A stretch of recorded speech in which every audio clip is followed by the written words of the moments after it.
ಗುರುಜಿ, ಇನ್ನು ಅಮಾವಾಸ್ಯೆ ದೋಷ ಅನ್ನೋದನ್ನು ಕೂಡ ನಾವು ಕೇಳ್ಪಟ್ಟಿದ್ದೇವೆ. ನಿಜಕ್ಕೂ ಕೂಡ ಅಮಾವಾಸ್ಯೆ ದೋಷ ಅನ್ನೋದು ಇರುತ್ತಾ? ಅದು ಹೇಗೆ? ಹಾಗೆ ಅದಕ್ಕಿರುವಂತಹ ಪರಿಹಾರಗಳನ್ನು ತಿಳಿಸ್ಕೊಡಿ.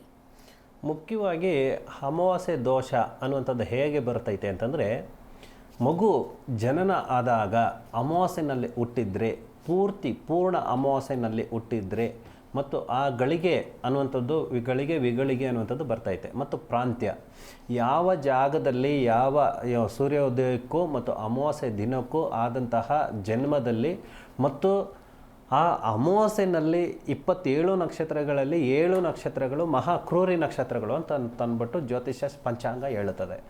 ಈ 7 ನಕ್ಷತ್ರಗಳಲ್ಲಿ ಅಮಾವಾಸ್ಯೆ ಇದ್ದಾಗ ಸಂಪೂರ್ಣವಾಗಿ ಆ ದೋಷ ಅನ್ನುವಂಥದ್ದು ಎಲ್ಲಿಗೆ ಬರ್ತೈತೆ, ಅವನು ಹುಟ್ಟಿನಿಂದ ಕೊನೆ ಎಂಡ್ ಆಫ್ ದ ಲೈಫ್ವರೆಗೂ ಕೂಡ ಯಾವುದೇ ರೀತಿಯಲ್ಲೂ ಕೂಡ ಸಕ್ಸಸ್ ಅನ್ನುವಂಥದ್ದು ಕಾಣಿಸ್ತಾ ಇರಲ್ಲ. ಎಲ್ಲ ರೀತಿಯಲ್ಲೂ ಸಮಸ್ಯೆ ಅನ್ನುವಂಥದ್ದು. ಇವಾಗ ಎಕ್ಸಾಂಪಲ್ ಇವಾಗ ಬಂತು ಏನಂತ, ಎಜುಕೇಷನ್ ಮಾಡ್ತಾ ಇಲ್ಲ, ಒಳ್ಳೆ ಸ್ಕೂಲ್ಗೆ ಹಾಕಿದ್ದೀವಿ, ಒಳ್ಳೆ ಫೀಸ್ ಹಾಕಿದ್ದೀವಿ, ಟ್ಯೂಷನ್ಗೆ ಹಾಕಿದ್ದೀವಿ, ಎಲ್ಲ ಥರದಲ್ಲೂ ಕೂಡ ನಾವು ಪೇರೆಂಟ್ಸನ್ನು ಕೂಡ ಹೈಯರ್ ಎಜುಕೇಟೆಡು, ನಾವೆಲ್ಲನೂ ಕೂಡ ಎಷ್ಟರ ಮಟ್ಟಿಗೆ ನಾವು ಸಪೋರ್ಟ್ ಮಾಡಿದ್ರೂ ಕೂಡ ಮಗು ಓದ್ತಾ ಇಲ್ಲ ಅನ್ನುವಂಥದ್ದು. ಯಾಕಂತಂದರೆ ಇಂತಹ ದೋಷಗಳು ಕಾಣಿಸ್ಕೊಳ್ತಾ ಇರ್ತವೆ. ಒಂದು. ಎರಡನೇದಾಗಿ ಕಂಕಣ ಭಾಗ್ಯ, ಎಷ್ಟೇ ಹುಡುಕಿದ್ರೂ ಕೂಡ 36 ವರ್ಷ, 37 ವರ್ಷ, 38 ವರ್ಷ, 40 ವರ್ಷ ಹತ್ತತ್ರ ಆಗ್ತಾಯಿದ್ರೂ ಕೂಡ ಕಂಕಣ ಭಾಗ್ಯ ಕೂಡ ಬರೋದಿಲ್ಲ. ಅದು ಹೆಣ್ಣಿಗಾಗಿರ್ಬೋದು, ಗಂಡಗಾಗಿರ್ಬೋದು. ಈ ರೀತಿಯಾಗಿ ಸಮಸ್ಯೆಗಳು ಅನ್ನೋದು ಬರ್ತೈತೆ.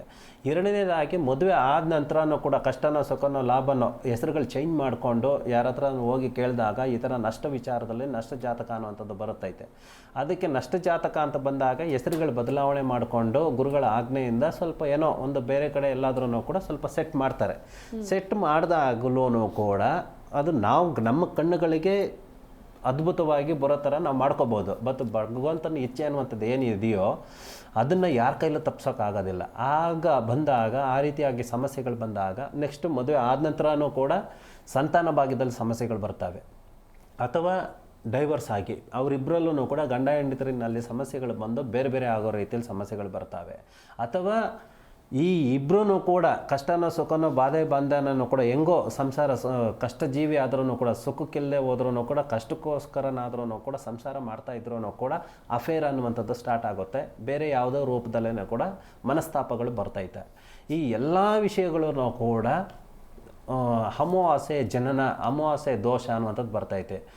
ಮತ್ತು ಇವೆಲ್ಲ ಅಲ್ದಿರನೇ ದೋಷಗಳು ಸಣ್ಣ ಪುಟ್ಟವಾಗಿದ್ದು ಎಲ್ಲ ದೋಷಗಳನ್ನು ಪರಿಹಾರ ಮಾಡಿಕೊಂಡು ಎಲ್ಲ ಹೋಮಗಳು ಹವನಗಳು ಮಾಡಿ ಶಾಸ್ತ್ರೋಕ್ತವಾಗಿ ಪದ್ಧತಿಗಳಿಂದ ಜೀವನಾಂಶ ನಡೆಸ್ತಾ ಇದ್ರೂ ಕೂಡ ಭಗವಂತನಿಗೆ ಏನು ಬೇಕೋ ಅದು ಸಂಪೂರ್ಣವಾಗಿ ಅರ್ಪಿಸ್ತಾ ಇದ್ರೂ ಕೂಡ ಅಮಾವಾಸ್ಯೆ ದಿನಗಳಲ್ಲಿ ಹೆಸರು ನಕ್ಷತ್ರಗಳಿಂದ ಬೇರೆಯವರು ಮಾಡುವಂತಹ ಒಂದು ದೋಷವನ್ನು ಕೂಡ ಕನೆಕ್ಟ್ ಆಗುತ್ತೆ. ಅಂತಂದರೆ ಕೆಲವು ಇಂದ್ರಜಾಲ ಮಹೇಂದ್ರಜಾಲಗಳನ್ನು ಸಿದ್ಧಪಡಿಸ್ಕೊಂಡಂತಹ ಋಷಿ ಮುನಿಗಳು ಹಿಂದೆಲ್ಲನೂ ಕೂಡ ಇದ್ದರು. ಖಂಡಿತವಾಗ್ಲೂ ಕೂಡ ಅವರ ಒಂದು ಬೀಜ ಮಂತ್ರಗಳ ಒಂದು ಪ್ರಭಾವದಿಂದ ದೇವತೆಗಳಿಗೆ ಬಾಯಿ ಕಟ್ಟುವಂತಹ, ಅಂತಂದರೆ ಯಾವುದೇ ರೀತಿಯಾದ ಪರಿಹಾರಗಳು ಮಾರ್ಗಗಳು ಕೊಡದೇ ಇರುವಂತಹ, ಅಂದರೆ ಈಗಿನ ಕಾಲ ಜನಪದಕ್ಕೆ ಹೇಳಬೇಕಾದ್ರೆ ಯಾವುದೇ ಒಂದು ದೇವಸ್ಥಾನಗಳಲ್ಲಿ ಮನೆಯೇ ದೇವಸ್ಥಾನದ ರೂಪದಲ್ಲಿ ಮಾಡಿಕೊಂಡು ಒಂದು ಪೂಜಾ ಪುನಸ್ಕಾರಗಳಿಂದ ಸಂಪ್ರದಾಯದಿಂದ ಮಾಡ್ತಾ ಇದ್ರೂ ಕೂಡ ಒಂದು ಮದ್ದೇಡು ವಿಷಯದಲ್ಲಾಗಿರ್ಬೋದು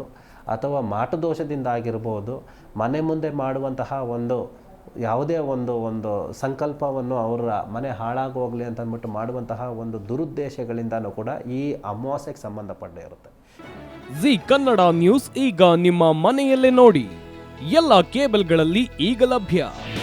ನಿಮ್ಮ ನೆಚ್ಚಿನ ಜಿ ಕನ್ನಡ ನ್ಯೂಸ್ ಈಗ ಸನ್ ಡೈರೆಕ್ಟ್ ನಲ್ಲಿ number 292, Tata Play number 1664, Jio TV number 1334, NXT digital number 30, In cable number 30, City networks 51, U digital number 162, GTPL number 17, Rockline telecommunications number 42, Shri Basaveshwara cable number 168, rural cable network 60, Vinayaka digital 57, Abhishek cable 821, City channel 53, Siddeshwara cable network 57, ವಿ4 digital Infotech 628, Surya digital networks 53, Gajanan digital number 836, Malnad Infotech private limited number